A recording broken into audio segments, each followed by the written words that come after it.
শেষ হয়ে গেছে, আব্বু হচ্ছে ক্রিম নিবে, এই জন্য হচ্ছে কোটাটা পাশে আশেপাশে থাকলে নিয়ে আসতে বলি, তো আপু কোটাটাও নিয়ে আসছে। এ আপু, ক্রিম যে নিছো ইউজ করতেছো তো, কি কি কাজ করছে ক্রিমে? আগের থেকে অনেক স্কিনে অনেক কাজ করছে আল্লাহর রহমতে। ক্রিমটা অনেক ভালো। যাক, তো এখন তুমি আবার ক্রিম নিবে আজকে? এখন থেকে আমি শুধু আপনারই ক্রিম নিব। আচ্ছা আপু, ঠিক আছে, অনেক খুশি হলাম তোমার এই কথা শুনে। আমার এই ক্রিম যে একবার নিবে মাশাআল্লাহ তার চেহারা কাজ করবে, এই গ্যারান্টি আমি দিয়ে দিই।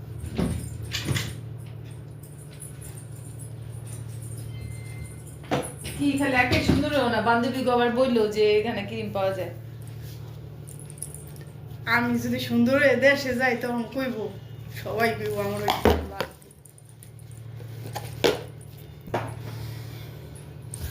তো যারা যারা ক্রিম নিতে চাও তারা অবশ্যই আমাদের সাথে যোগাযোগ করবা। সেদিনের পার্সেল পাঠাচ্ছি, কিন্তু ভিডিও দেওয়া হয় না বিভিন্ন কাজের ঝামেলায়। তোমরা যারা নিতে চাও অবশ্যই আমাদের সাথে যোগাযোগ করবা।